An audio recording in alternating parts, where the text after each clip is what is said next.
C'est bon. Bonjour frères et sœurs dans le Seigneur, que Dieu vous bénisse et qu'il vous garde. Je voudrais en ce dimanche, jour de commémoration ou alors de rencontre avec notre Dieu dans nos cultes, dans nos différents lieux de culte, que le Seigneur vraiment nous fortifie et nous garde. Que nous puissions commencer notre moment de parole. Nous allons d'abord prier et après passer aussi dans quelques chants pour louer notre Dieu ce matin. Mais prions d'abord. Éternel notre Dieu, nous te disons merci pour ce matin. Merci pour ce moment que tu nous as accordé. Nous n'avons pas mérité le souffle de vie de ce matin. Mais c'est par ta grâce que nous avons vu ce jour. Parce que tu es le Dieu qui nous aime, qui nous garde et qui nous protège. Se réveiller n'est pas une volonté humaine. Mais tout cela vient de toi, mon Dieu. C'est toi qui permets que nous dormons, c'est toi qui permets aussi que nous nous réveillons. Notre Père, ce matin, je voulais t'exalter, te magnifier, te sanctifier. Parce que tu es Dieu éternel. Chez toi, il n'y a point d'ombre de variation. Père, merci pour ce jour gracieux. Merci pour ta parole. Merci pour les bien-aimés qui sont présents. Merci pour tous ceux-là qui nous suivent, Seigneur, en direct. Dans leur téléphone, au niveau du Facebook. Seigneur, merci pour ce temps que tu nous accordes ce matin. You start in a strävan gåvan gasten arden glod. You geven kiv ostre naven stik as de cordon glod. Jésus, une mastri even gesten kor. You dragen kiv gesten ostakid neven staven. Père, dans le nom de Jésus-Christ, dirige ce moment. Merci mon Dieu, merci Père, merci Père, au nom de Jésus-Christ. Amen. Voilà, bien-aimés dans le Seigneur, avant que nous puissions passer à la parole, on va d'abord chanter. Donc je vais demander à la sœur Evelda de nous conduire dans un cantique.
chante, que Dieu vraiment vous bénisse.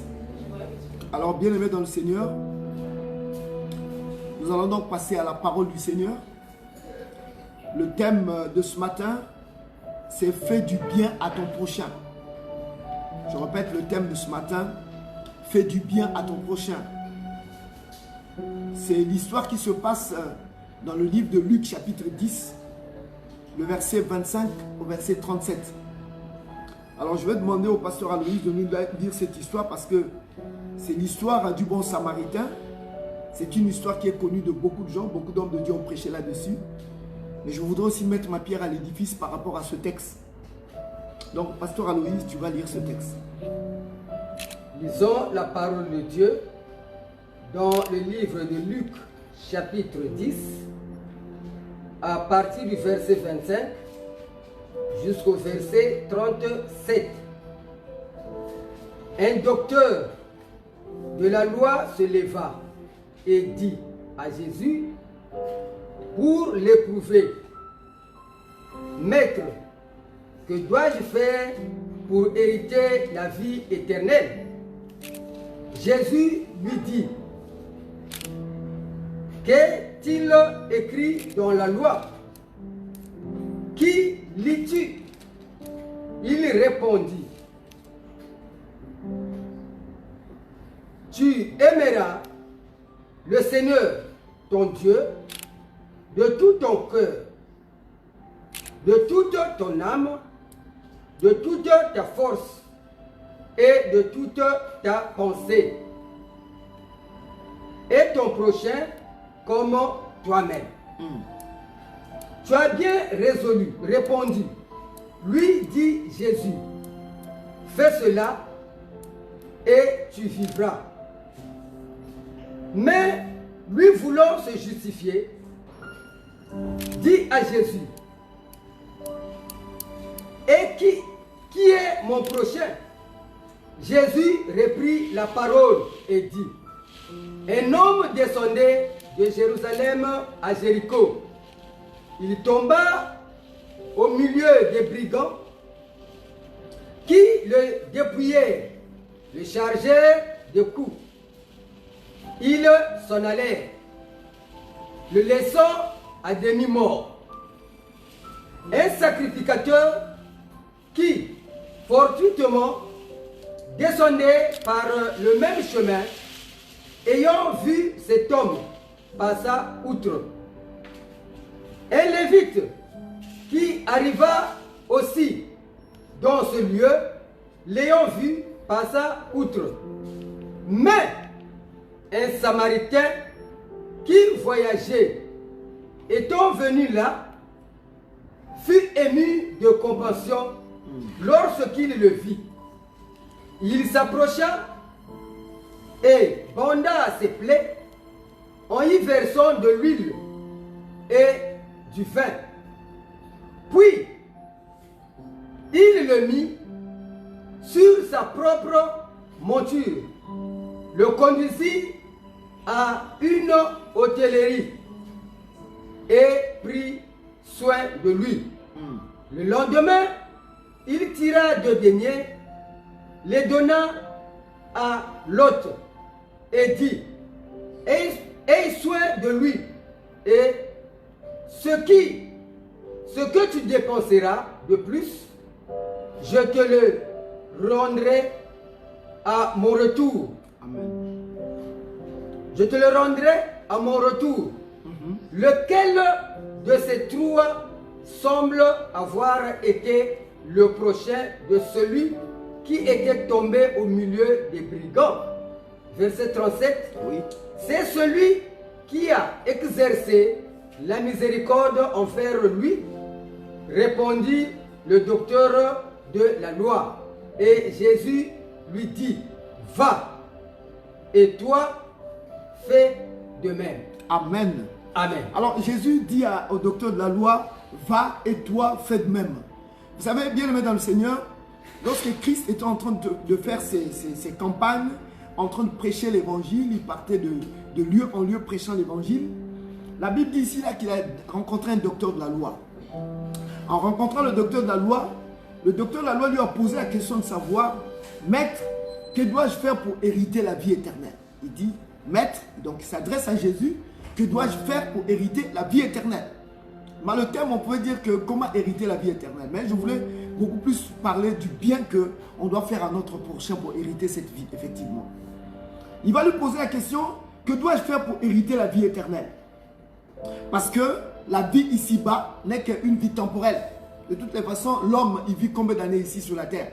Si tu as la grâce et tu connais le Seigneur, bon, tu peux atteindre 70 ans, 80 pour les plus robustes. Il y a d'autres encore, peut-être qui ne connaissent pas Dieu, ils peuvent arriver aussi à des âges très avancés. Mais une chose est vraie, c'est que la durée de la vie sur la terre, elle est très courte. Mais la vie après la mort, c'est une vie vraiment qui est très longue. Si tu es avec Dieu, tu rentres dans l'éternité. Tu n'es pas avec Dieu, mais tu vas aller en enfer. Alors il a posé la question à Jésus, il dit, mais dis-moi un peu Seigneur, comment je peux faire pour hériter la vie éternelle? C'est un docteur de la loi. C'est quelqu'un qui connaît les saintes écritures. Il connaissait la Torah, il connaissait la parole de Dieu. C'est que la parole de Dieu disait. Mais comme Jésus est en train de prêcher la vie éternelle, il prêchait du royaume. Alors il va lui poser la question, comment vais-je faire pour hériter la vie éternelle? Jésus le regarda et il lui dit, qu'est-il écrit dans la loi que tu connais toi? Puisque tu connais la Torah. Parce que les docteurs de la loi, ces pharisiens, ils avaient la Torah avec eux. Hein, les 5 livres, là, le Pentateuque, les 5 livres, ils en avaient en eux. Ils avaient même étudié ça. Ils pouvaient te les réciter même de mémoire. Il dit, mais qu'est-ce que tu lis dans la parole? Qu'est-ce qui est écrit? Il a répondu à Jésus ce qui suit. Tu aimeras le Seigneur ton Dieu de tout ton cœur, de toute ton âme, de toute ta force et de toute ta pensée. Et ton prochain comme toi-même. Jésus lui a dit, tu as bien répondu. Et puis Jésus lui dit, fais cela et tu vivras. Il dit, fais cela et tu vivras. Mais il vivait déjà. Non? Il vivait déjà. Mais il lui dit, fais cela et tu vas vivre. De quelle vie parlait-il? C'est de la vie éternelle, la vie de Dieu. Or, la vie éternelle, c'est Christ lui-même. La vie éternelle, c'est Christ. Si tu as Christ en toi, tu as la vie éternelle. Selon nous dit 1 Jean chapitre 5. Ce chapitre-là vers la fin. Il dit donc, fais cela et tu vivras. Mais le docteur de la loi, voulant se justifier, dit à Jésus, qui est mon prochain? Tu vois, Jésus lui a dit, fais cela du bien à ton prochain. Mais là, il pose la question à Jésus, qui est mon prochain? Jésus l'a regardé, vous savez, Jésus est Dieu. Lui, il sait quelles sont les paroles qu'il peut te donner pour que ta vie change. Et il prend toujours des exemples, des choses terre à terre pour expliquer ce qui est vraiment éternel. Alors, il va prendre l'histoire de ce Samaritain. Il dit, un homme descendait de Jérusalem à Jéricho. Il tomba au milieu des brigands qui le dépouillèrent, le chargeant de coups et s'en allèrent, le laissant à demi-mort. Alors il y a eu un sacrificateur, un lévite qui sont passés par là. Ils ont vu la personne à demi-mort, mais ils ont fait comme si de rien n'était, ils sont passés. Mais il dit, il y a eu un homme, un Samaritain. Vous connaissez que les Samaritains, c'est des gens que les Juifs considéraient comme si c'est des païens. De toute façon, entre les Samaritains et les Juifs, il n'y avait pas de rapport. Il est considéré des païens parce que depuis les temps passés, les Samaritains et les Juifs, ils se sont divisés. Vous connaissez l'histoire pratiquement. Là où vraiment des 12 royaumes, enfin des 12 tribus, voulais-je dire, il y a 10 qui se sont retirés, 2 sont restés. Et ces 10-là avaient la capitale comme Samarie et ils se sont séparés des Juifs. Donc le peuple qui était considéré en ce moment-là, c'était le peuple juif. Et les Samaritains, les Juifs ne s'entendaient pas. Rappelez-vous de l'histoire de la femme samaritaine. Lorsque Christ l'a rencontré au puits, et après, il lui a dit, donne-moi l'eau. Il lui a dit, mais tu n'as pas un seau pour prendre, tu n'as pas quelque chose pour puiser de cette eau-là. Jésus lui a parlé. Vous connaissez l'histoire de la Samaritaine avec Jésus. Et même les disciples, quand ils sont arrivés, ils ont vu cette femme samaritaine. Ils ont dit, mais comment le Seigneur peut parler avec cette femme? Elle, c'est une Samaritaine. Mais Jésus est venu, c'est pour arranger toutes ces choses-là. C'est pour prendre et les Samaritains et les Juifs, les mettre ensemble et leur proclamer la vie. Alors, il lui dit, il y avait un Samaritain qui passait par là. Les gens, les brigands l'ont attaqué, ils l'ont dépouillé, ils l'ont fait du tort. Mais là, il y avait un lévite, un sacrificateur qui sont aussi passés par là. Le regardant à demi-mort, l'ont laissé. Et c'est ce Samaritain-là qui est arrivé, qui a pris le gars qui était malade. Il a pris, il a amené, il a bandé ses plaies, il a mis de l'huile et du vin. Il a bandé, il a mené dans une hôtellerie. Il arrive à l'hôtellerie, il a dit à la personne, l'hôtelier qui était là, écoutez, prends soin de lui. En fait, il a payé même sa chambre d'hôtel. Il a dit, prends soin de lui. Si tu dépenses plus, moi je te donnerai ça par quand je viendrai. Bien-aimé dans le Seigneur, cette histoire que nous venons de lire, c'est une histoire qui se passe pratiquement dans nos églises. Ça se passe dans ce monde. Mais je parlerai beaucoup plus de l'église de Dieu. Au niveau de l'église de Dieu, il y a 3 types de personnes qu'on rencontre. Le premier type qu'on rencontre, ce sont des brigands qu'on rencontre au sein de l'église. Le deuxième type de personnes, la deuxième catégorie de personnes qu'on rencontre, ce sont ceux-là qui sont des religieux.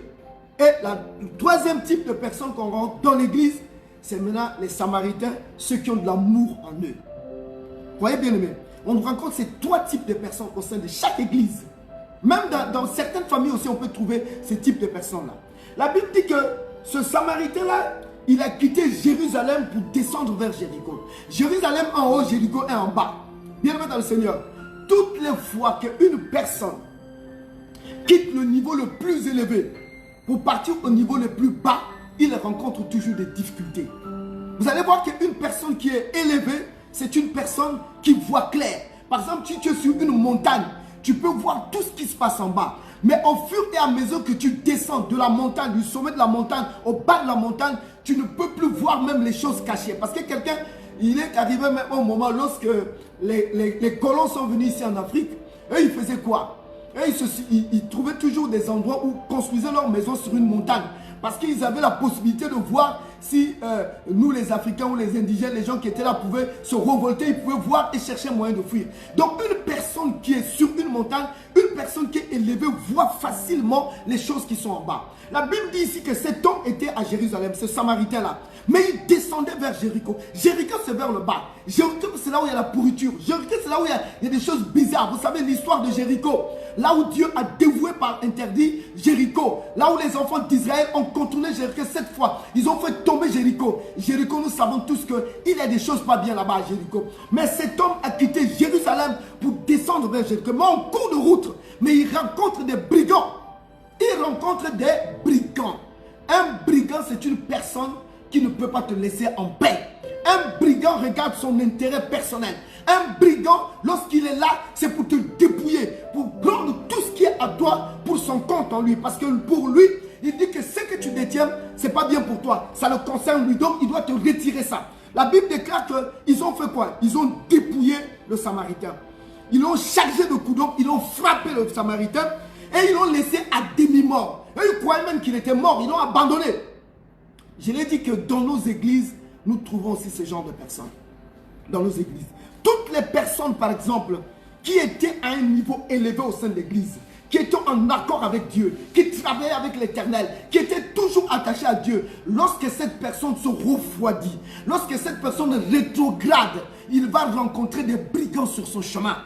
Et les brigands, on les trouve dans l'église. Au sein de l'église, nous trouvons des frères, nous trouvons des sœurs qui sont des brigands. Ils dépouillent les autres. Nous remarquons dans les églises où les gens, les âmes faibles là, où les gens qui se sont rétrogradés à l'église, ceux-là qui se croient être vraiment des gens bien dans l'église, ils dépouillent ces personnes. Il y a des gens au niveau de l'église qui ont l'art de parler. Lorsqu'ils te parlent, ils peuvent même te convaincre. Parfois même c'est du mensonge qu'il est en train de te dire. Or il cherche seulement un moyen pour te dépouiller. Il veut te flatter. Il y a des flatteurs dans nos églises. Il y en a beaucoup de flatteurs. Lorsqu'il est là présent devant toi, il va te parler. Non mon frère tu sais, non mon frère tu sais. Mais or c'est seulement de la flatterie pour te dépouiller. Parce qu'il t'a vu avec quelque chose de précieux. Je voudrais attirer l'attention des frères et des sœurs qui sont dans l'église. Même toi qui me suis, qui est peut-être païen, qui ne connaît pas encore le Seigneur. Fais attention aux gens qui sont des flatteurs. Les flatteurs sont des dépouilleurs. C'est des gens dangereux dans nos églises. Dangereux même dans le quartier, dans la vie où tu mets, dans le milieu où tu es. On a vu des femmes qui sont des flatteuses. Lorsqu'une femme veut flatter l'homme, me dit donc, mais ce jour-là, il est là, chérie, comment tu vas? Ah chérie, or, elle a seulement un intérêt. Elle veut te dépouiller de l'argent, elle veut te prendre quelque chose. L'homme aussi tout naïf qu'il est, il peut prendre, bon ma chérie, prends ceci. Il dit, oh gloire à Dieu. Parfois, il vient là, il te chérit, mais il a un objectif. Il y a des gens qui ont cherché à chérir les hommes pour les tuer, pour prendre leur fortune. Il y a des femmes aujourd'hui qui font des trucs abominables. Pas seulement les femmes, il y a des hommes aussi. Amen. Amen. Les hommes aussi qui se comportent très mal. Amen. Il dit que non, non, moi j'aime la femme, il ne l'aime pas. Mais quand il a vu quelque chose, il y a un intérêt ou de l'argent, il cherche un moyen pour retirer ce que tu as. Mon frère, ma soeur, fais attention. Sois prudent. Même si tu es dans une église. Nous avons rencontré des églises où les pasteurs sont des dépouilleurs. Vous comprenez? des dépouilleurs en plaque. Ils prêchent l'évangile, mais c'est pour retirer l'argent des fidèles. Il veut prendre l'argent des fidèles. Il veut prendre quelque chose. Est-ce que Dieu nous a appelé à prêcher l'évangile pour dépouiller les âmes? On n'est pas là pour dépouiller les âmes. Il faut qu'une âme donne selon ce que son cœur désire. Mais ne n'apporte pas l'évangile où tu veux prendre ce qu'il y a dans cette personne-là. Tu veux tronquer quelque chose, tu veux prendre. Ah, comment je veux faire? Mais tu deviens un brigand dans l'église. Il y a des pasteurs brigands, il y a des sœurs brigands, il y a des frères brigands dans l'église. Mais et pourtant, dans cette église, on prend le Christ. On prend la parole. La parole est là. Mais ça rentre d'une oreille, ça sort de l'autre. Pourquoi? Parce que ces personnes-là ont un objectif à atteindre. De la même manière qu'ils ont fait chez le Samaritain. Ils ont dépouillé le Samaritain. Ils ont frappé de coups. Il y a des gens qui te frappent à l'église. Ils te frappent, pas peut-être physiquement avec les coups de poing ou bien la tête. Mais ils te frappent dans les paroles. Quand ils te parlent, ils te font mal. Il y a des gens qu'on a mal parlé, qui sont partis à la maison, ils sont même tombés malades. Mais ça, c'est tuer quelqu'un. Tu le tues. Tu le mets dans un état de coma à cause de tes paroles. Bien le mettre dans le Seigneur. Pourquoi nous ne nous contrôlons pas dans nos paroles? Pourquoi nous croyons que ce que nous disons, on peut blesser les autres? On peut faire du mal. Il y a des âmes qui sont faibles dans l'église. Il y a les âmes qui ont rétrogradé à l'église. Lorsqu'ils viennent auprès de toi et que toi tu lui parles mal, bien aimé dans le Seigneur, cette âme-là risque de se refroidir. Il va même être en demi-mort. Il y a des gens qui sont demi-morts à l'église. Ils se sont refroidis à l'église. Ils ne viennent plus. Quelqu'un qui était tous les jours dans l'église, il venait. Mais à cause des paroles que tu as fait sortir, la personne est découragée. La personne est presque à demi-mort. Sa vie spirituelle a baissé. Il y a, ah non, moi l'église, là, à cause d'un tel, ah non, non, non. Vraiment, c'est vraiment un chrétien.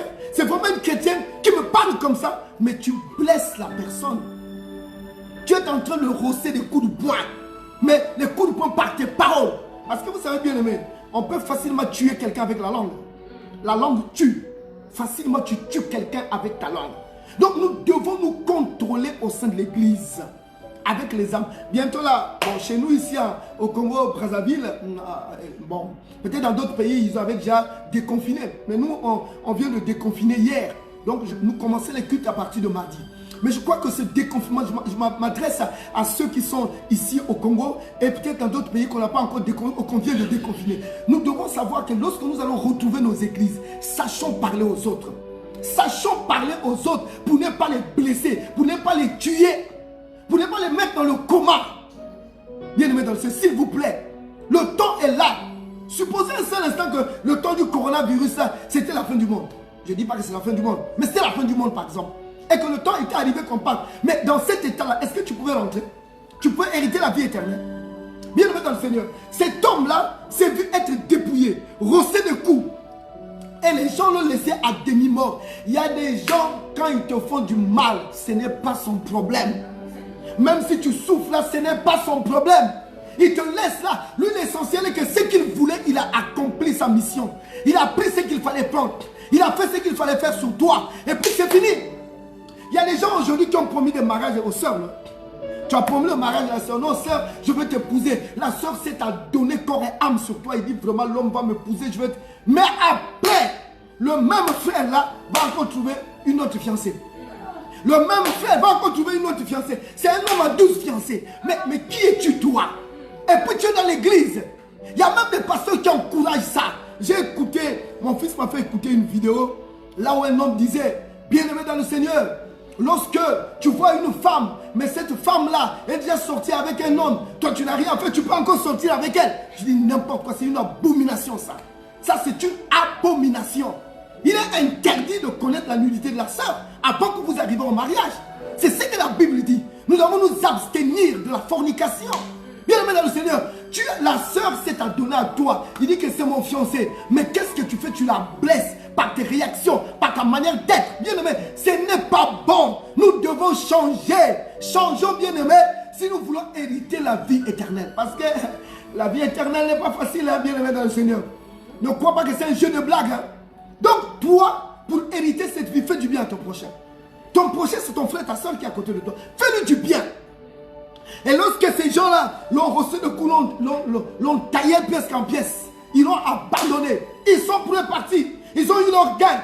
Ils ne se sont même pas souciés de le sang qui sortait sur lui, les blessures qu'il a eues. Ce n'est pas leur problème. Les brigands ne s'occupent pas du mal que tu auras dans le cœur. Si dans l'église, tu remarques un pasteur, tu remarques un frère, une sœur, ne te soucie pas des autres, c'est un brigand. Il faut faire attention avec les brigands.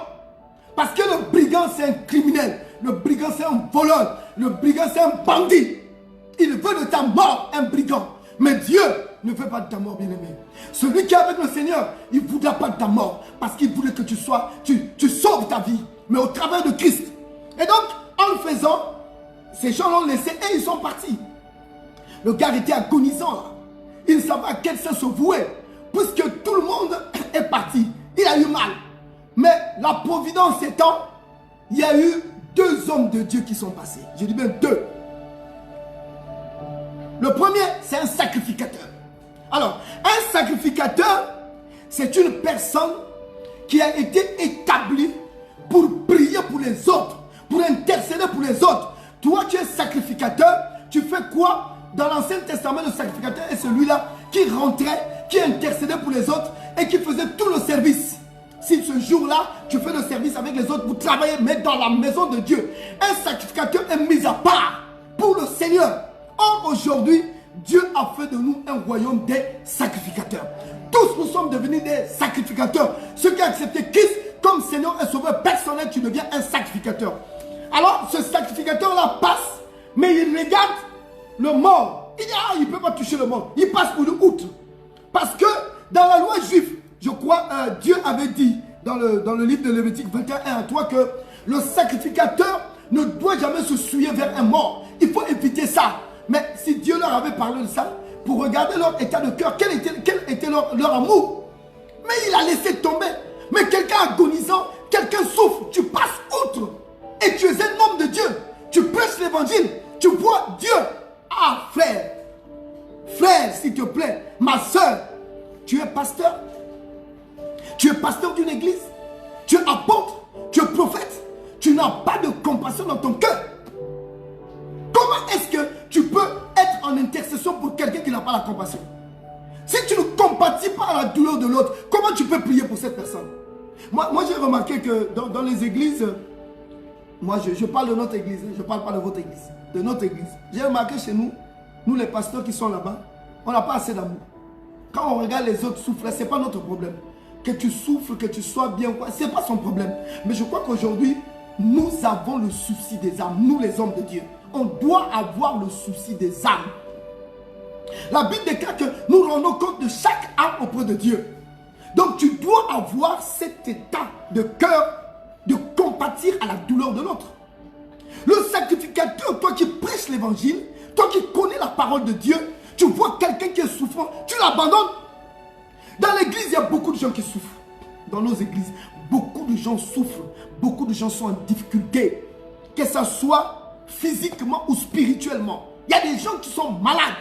Il y a des gens qui ont des problèmes. Les familles ont délaissé. Les familles ont abandonné. Les familles ont maltraité. Mais toi, quand il vient à l'église, tu es un homme de Dieu. Reçois-le. Il y a des pasteurs aujourd'hui qui n'aiment pas recevoir les gens. Quand tu viens chez lui pour la prière, il ne te reçoit pas. Mais pourquoi tu es pasteur? Pourquoi tu es berger? Si tu n'arrives pas à recevoir les âmes dont tu es échu, c'est toi, Dieu t'a établi comme berger. Tu sais, tu peux être prophète. Mais si tu as une bergerie, tu es prophète pasteur. Si tu es docteur, tu as une bergerie, tu es docteur pasteur. Qui que tu sois, le titre que tu as là, tu es évangéliste. Si tu as une bergerie, tu es pasteur. Tu dois paître ce troupeau. Tu dois prendre soin de ce troupeau. Parce que Dieu va te demander les comptes pour ce troupeau-là. Mais tu ne peux pas. Quelqu'un en difficulté, tu l'abandonnes. Ne l'abandonne pas. Je me rappelle, j'ai lu un livre de Dag Milwaz qui traitait sur le berger et le troupeau. Il disait que nous devons rendre visite à nos brebis. Nous devons les voir, nous devons les visiter. S'ils sont en difficulté, on doit prier pour eux. On doit s'occuper de nos brebis. Mais bien aimé dans le Seigneur, est-ce que c'est ce que nous faisons en tant qu'hommes de Dieu? Je viens au niveau aussi du Lévite. Le Lévite là aussi, quand le sacrificateur est passé, après c'est le tour du Lévite. Le Lévite vient, il regarde, lui aussi il passe. Pourquoi il passe? Parce qu'il n'a pas aussi la compassion. Dans l'église, que ce soit les anciens, que ce soit les diacres, même les responsables des départements, il y a des gens qui n'ont pas aussi d'amour.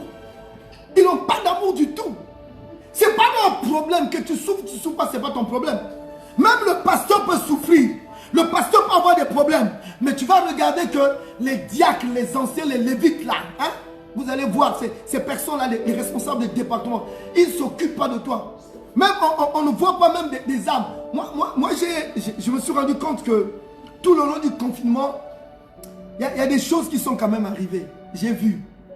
Où les âmes de mon église, pas l'église des autres, les âmes de l'église que Dieu m'a échu, ils n'arrivent même pas à appeler leur pasteur. Ils ne peuvent pas appeler leur pasteur. Ils ne savent pas comment leur pasteur vit. Ils ne savent pas comment leur pasteur est. Mais le pasteur peut avoir un problème. Le pasteur peut avoir des... Paul disait que priez pour moi. Pourquoi Paul demandait la prière? Mais il ne disait pas que non, ce sont les pasteurs qui doivent prier. Il dit, il parlait aux saints, c'est-à-dire ceux-là qui ont accepté Christ comme Seigneur et Sauveur personnel. Priez pour moi. Nous avons, vous les brebis, on a besoin de vous pour prier pour nous.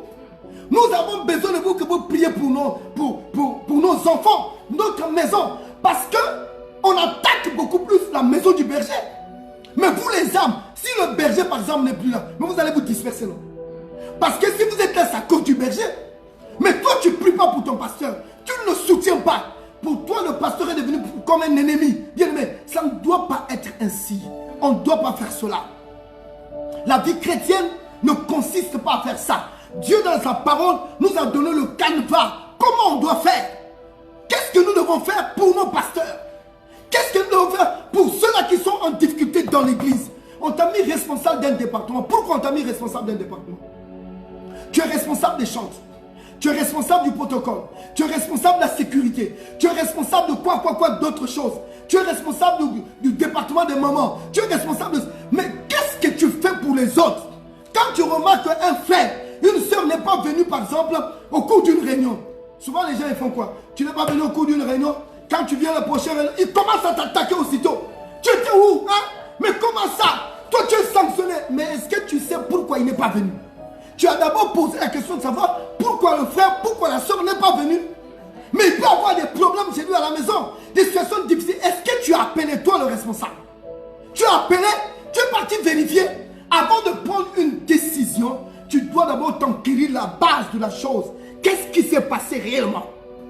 Mais tu es chef de département, tu es responsable dans un groupe, tu es diacre, tu es ancien, tu montres seulement ton titre. C'est moi le diacre, c'est moi l'ancien, c'est moi le chef. Mais c'est quoi, c'est ça? Vérifie le problème des autres. Si on t'a donné cette responsabilité pour que toi, tu ailles au plus bas, regardez les autres. Regardez, le pasteur, le prophète, l'apôtre ou qui que ce soit ne peut pas tout faire. C'est pour ça que Jésus avait besoin de 12 apôtres. Le lieu où il n'est pas parti, eux ils sont partis. Donc au niveau de l'église aussi, on a besoin de toi pour que tu rendes visite aussi aux âmes, pour alléger aussi la tâche du pasteur. Mais qu'est-ce que tu fais? Tu fais du tort aux autres. Tu n'es pas venu, tu ne chantes pas. Ah, frère, sœur, quel est ce comportement-là? Tu as l'Esprit de Dieu avec toi, discerne les choses. Ne parle pas mal des autres. Parce que pour que tu sanctionnes les autres, il faut d'abord avoir comme on dit, le point focal. Qu'est-ce qui s'est passé réellement? Tu dois vérifier. Parfois, il y a des gens qui dorment très mal. La nuit, il dort comme ça, le matin, il se réveille, ça ne va pas. Il a été peut-être attaqué la nuit, mais il ne peut pas être là. Regardez, les gens, s'ils vont au travail, malgré toutes les difficultés qu'ils ont, parce qu'ils savent qu'au travail, je dois aller, je dois avoir l'argent à la fin du mois. Si je ne vais pas, on va m'enlever, parce que là-bas, il n'y a pas de quartier. Si je suis malade, moi, je dois aller voir pour dire que je suis malade. Mais à l'église, personne ne viendra te dire que non, il y a ceci. C'est à toi de le faire qui est responsable. Tu es comme un lévite dans la maison de Dieu. Tu es un lévite. Mais fais le travail de Dieu comme il se doit.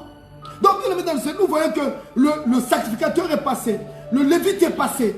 Et après arrive quelqu'un qu'on peut dire qui ne connaît pas la parole. Quelqu'un qui n'a pas été enseigné par le Pentateuque. Les 5 livres de la loi. Il ne n'est pas entré dans son cœur qu'on l'a enseigné. On l'appelle samaritain. Mais bien aimé, il y a parfois des gens que tu trouves toi mauvais en route là. Il a un bon cœur. Ça je te le dis, il a un bon cœur. Attention, ne négligez pas les gens. Ne prenez pas les gens comme les moins que rien. Il y a d'autres personnes que tu rencontres en route, même dans ton quartier. Il a un bon cœur. C'est un fruit mûr. Il est seulement disposé, quand tu lui apportes l'évangile, il va changer complètement. Regardez-moi ce samaritain là, il arrive. Mais quand il est ému de compassion. Je crois que c'est le mot qu'on a utilisé, sinon. On dit ceci. Mais un Samaritain qui voyageait étant venu là, fut ému de compassion. Vous savez qu'est-ce que c'est être ému de compassion? Savoir vraiment de l'amour, ça te fait mal. Tu dis, mais qu'est-ce qu'on t'a fait? Mais qu'est-ce qui s'est passé? C'est comme si il prend ta souffrance à toi pour sa souffrance. Ça lui fait mal. Toutes les fois que Jésus était ému de compassion, il opérait des miracles. Toutefois qu'il y a la compassion, quelque chose d'un miracle s'opère. Parce que Dieu, il est amour. Ému de compassion, c'est avoir de l'amour. Ce Samaritain avait de l'amour. Vraiment de l'amour véritable. La Bible déclare que ce Samaritain a fait quoi? Il a pris la personne. Avant d'amener à l'hôtellerie, il s'est d'abord occupé de la personne. Qu'est-ce qu'il a fait? Il a bandé les plaies, il les a soignés. Il a mis l'huile et il a mis le vin.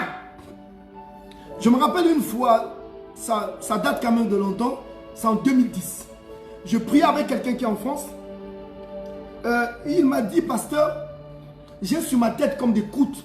Même si je me coiffe et tout, mais il y a toujours comme si je suis blessé à la tête, il y a ceci. Mais j'ai toujours des croûtes de plaies sur la tête. Mais en priant pour le Dieu m'avait dit que non. Dis-lui qu'il prenne le vin et l'huile, qu'il mette sur sa tête, ça va disparaître. Et effectivement, quand il a pris l'huile, il a mis sur la tête, il s'est rasé, il a mis l'huile et il a mis le vin. Quelques temps plus là, les trucs là ont disparu jusqu'à aujourd'hui, je vous parle. Regardez, ça, c'est un remède que Dieu donne. Le vin et l'huile, vous savez, l'huile c'est le Saint-Esprit, le symbole du Saint-Esprit. Le vin, vous savez que c'est le vin nouveau, c'est comme le sang du Christ. Donc, toutes ces choses-là, si quand on le met dans la foi, dans la prière, ça arrange beaucoup de choses. Mais quelqu'un qui fait ça, c'est quelqu'un qui a l'amour. Qui a l'amour, il a la joie avec lui. Il voit que les souffrances des autres, ce sont mes souffrances. Il y a des gens aujourd'hui qui ne sont pas compatissants. Tu n'as qu'à crier là. Tu n'as qu'à faire quoi? Il ne viendra pas. Tu ne le verras pas. Même si tu pleures pour toi, ça lui dira absolument rien.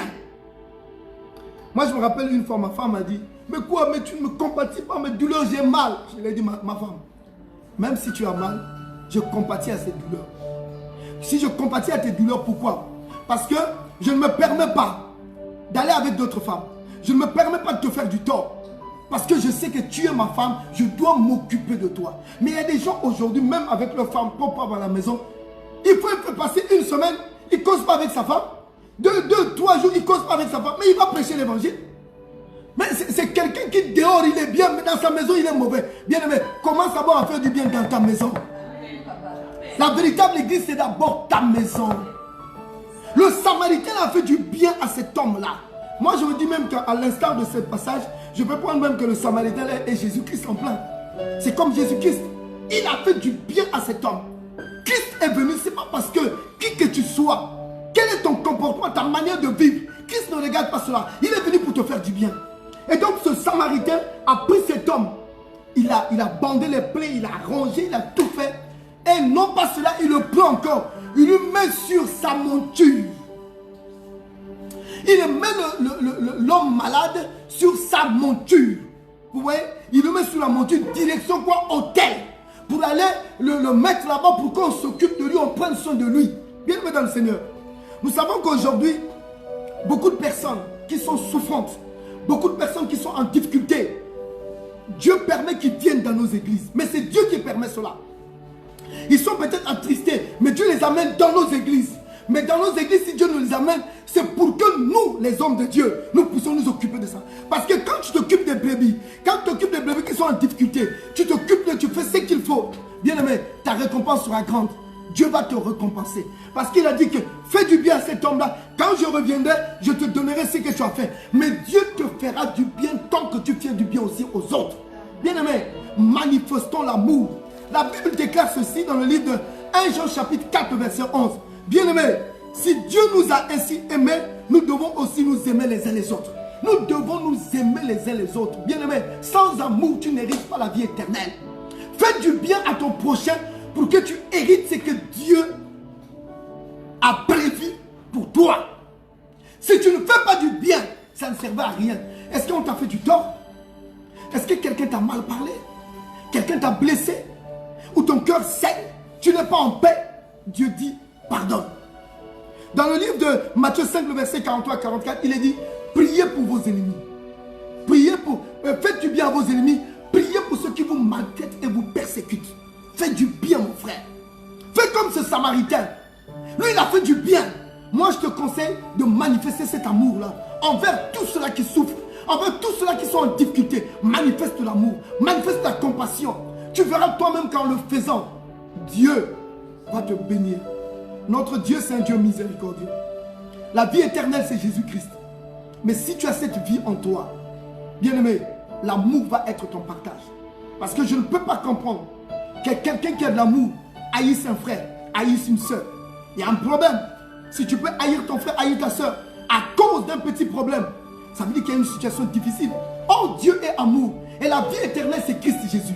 Mais si toi-même qui es là, qui est en train de m'écouter, tu ne manifestes pas cet amour, mais tu dépouilles les autres, tu leur fais du tort parce que je suis pasteur. Vous savez, il y a beaucoup de gens aujourd'hui, je suis pasteur, ils deviennent orgueilleux. Je suis pasteur, les gens doivent se prosterner devant toi. Hé, bien-aimé, ne prends pas la gloire de Dieu.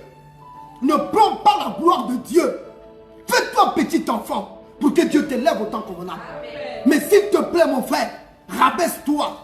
Si aujourd'hui le travail que tu fais toi, d'être prédicateur, si tu ne sais pas que c'est un travail noble, bien aimé, c'est que tu arrêtes avec ce travail.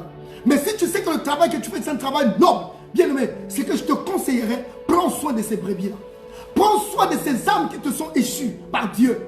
Dieu ne peut pas te donner les âmes pour que tu les maltraites, tu leur fasses n'importe quoi. Non, vous responsables d'église, vous qui avez des postes, vous qui avez des titres à l'église, bien-aimé, rabaisse-toi, ne dépouille pas les autres, ne fais pas du tort aux autres, mais manifeste l'amour.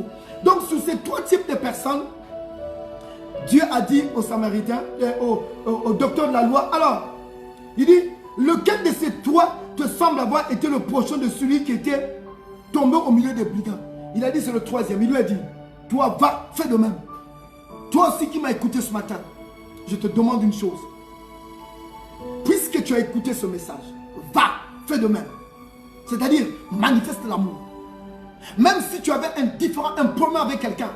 Parce qu'il y a des gens aujourd'hui qui peuvent souhaiter le mal de quelqu'un. Ah, qu'il meure même. Ah, qu'il souffre même. Quand tu n'écoutes que l'autre en difficulté, son cœur est dans la joie. Et si ton cœur est dans la joie, si tu as un malheur d'un frère ou d'une soeur, tu n'es pas chrétien. Tu es un païen. Tu n'es pas encore converti.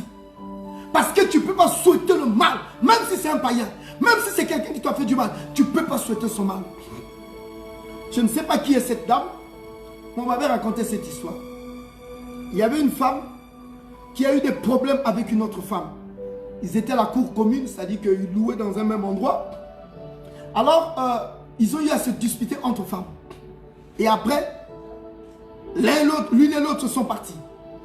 Maintenant, il y a eu une grande pluie qui s'est abattue. Maintenant, l'enfant de l'autre dame qu'ils ont discuté ensemble marchait à quatre pattes.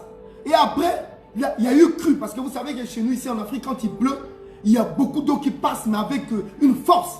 Alors cette eau-là a pris l'enfant et l'a mis dans un caniveau qui était là. Et puis l'enfant est parti dans les égouts. Mais cette dame-là a suivi toute la scène. Parce qu'elle était à la fenêtre, elle a suivi toute la scène. Mais elle est restée tranquille. Elle a fermé son cœur. Maintenant, les femmes là ont commencé à chercher l'enfant, chercher là-bas, l'enfant où là-bas. Et rien ne s'est passé. La femme là a fermé le cœur, elle ne voulait même pas parler. Elle a suivi toute la scène. Mais quelques années plus tard, d'après l'histoire que j'ai écoutée, vrai ou pas vrai, mais je vous raconte telle que j'ai écouté l'histoire, cette femme-là, quelques années plus tard, elle s'est mariée. Elle a cherché à avoir des enfants, elle n'avait pas d'enfants. Elle a cherché à avoir des enfants, elle n'avait pas d'enfants. Et on va lui dire quoi? Un jour en priant, on lui dit que toi, tu as quelque chose que tu avais fait de mal, comme ça, comme ça, comme ça. Retrouve cette femme-là et demande pardon. Mais elle va te retrouver la femme là où? Elle va la voir où? Puisque les années se sont écoulées. Vous savez bien aimé, tout ce que nous faisons, Dieu est au ciel et il voit ce qui se passe sur la terre. Dieu te voit. Donc mon frère, ma soeur, fais du bien. Manifeste l'amour. Fais du bien à ton prochain. En le faisant, le Dieu qui est là au ciel, le Dieu qui te voit. Même si les gens disent Dieu n'existe pas, Dieu n'existe pas. Toi tu dis Dieu n'existe pas. La radioactivité, tu vois la radioactivité? Est-ce que tu vois la radioactivité? Il y a des choses pour les voir, il faut un microscope vraiment très sophistiqué. La radioactivité, on ne voit pas ça à l'œil nu, mais il y a les effets.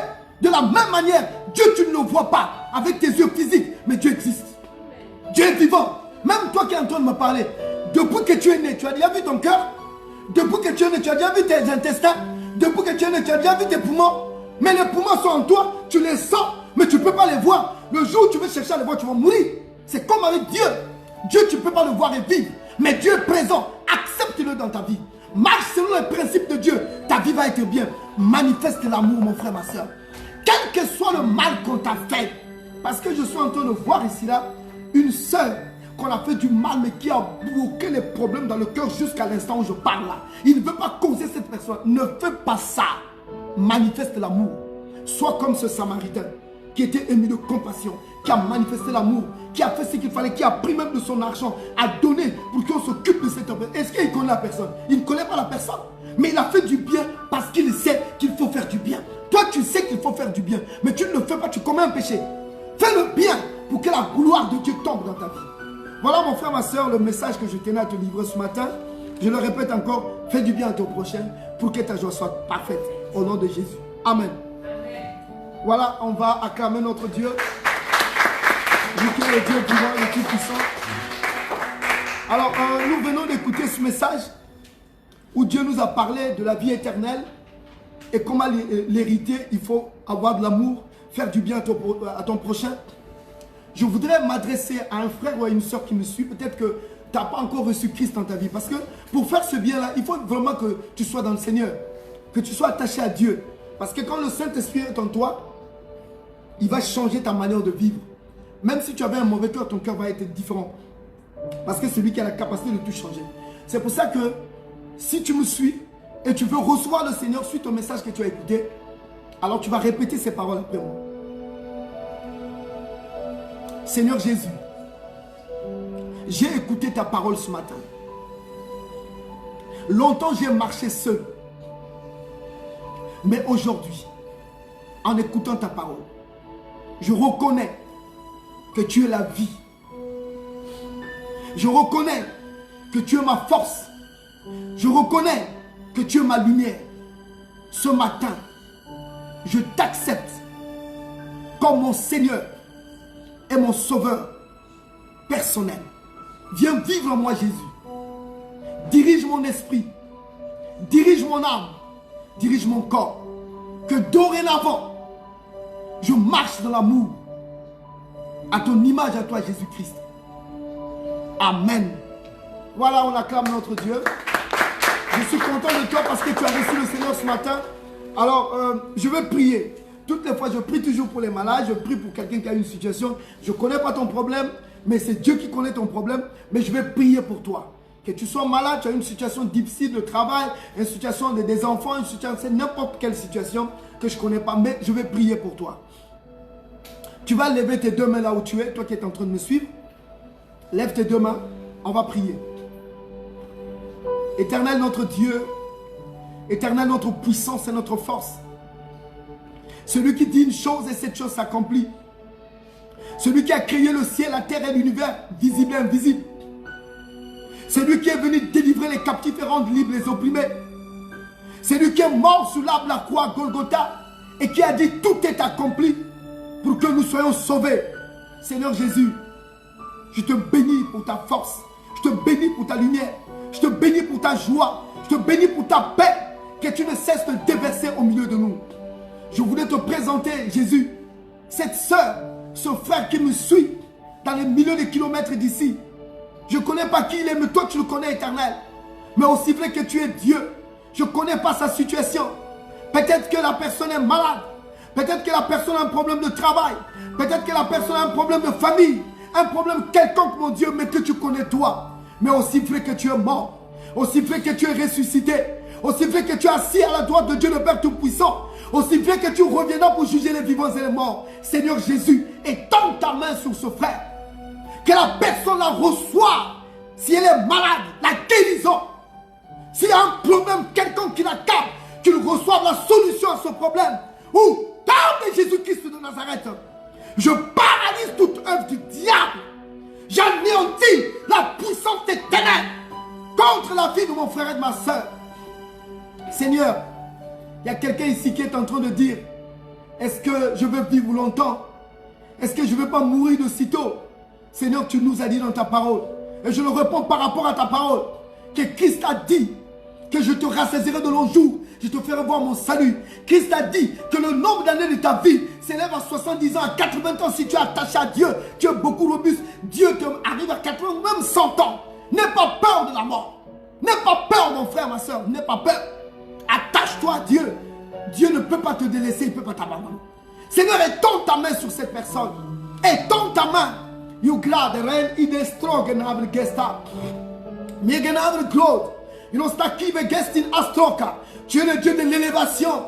Élève ce frère qui a besoin d'élévation au niveau du travail. Seigneur, élève-le. Ouvre son cœur qu'il soit aussi libéral. Parce que s'il n'est pas libéral, il ne donne pas ses dîmes et ses offrandes. Ça sera difficile qu'on élève au niveau du travail. Seigneur, mon Dieu, ouvre son cœur. Afin qu'il apporte à son église les dîmes et les offrandes. Afin que, Seigneur, you garde le crédit pour que tu l'élèves. Je te bénis, éternel, parce que tu es le Dieu vivant. Tu es le Dieu puissant, éternel. Tu as dit dans ta parole, je ne t'abandonnerai point, je ne te délaisserai point. Cette parole est vraie, elle est exacte. Que tu n'abandonnes jamais, tu ne délaisses jamais ceux qui se confient en toi. Éternel des armées, je te bénis pour ce jour gracieux. Je te bénis pour ma soeur qui est en train de pleurer pour le mariage. Elle dit, mais pourquoi mon mari est devenu comme ça? Pourquoi il change? Mon Dieu, je te bénis parce que tu mets la paix dans son foyer. Tu mets la joie dans son foyer. Mon Dieu, you know, stack en estroka dragon kever gorde. Migen orda astred. Neven stokoven migen grad. Rekenoven istab. Dastrin, Seigneur. Ce bien-aimé qui a des problèmes de cœur. Le sang n'est pas bien pompé au niveau du cœur.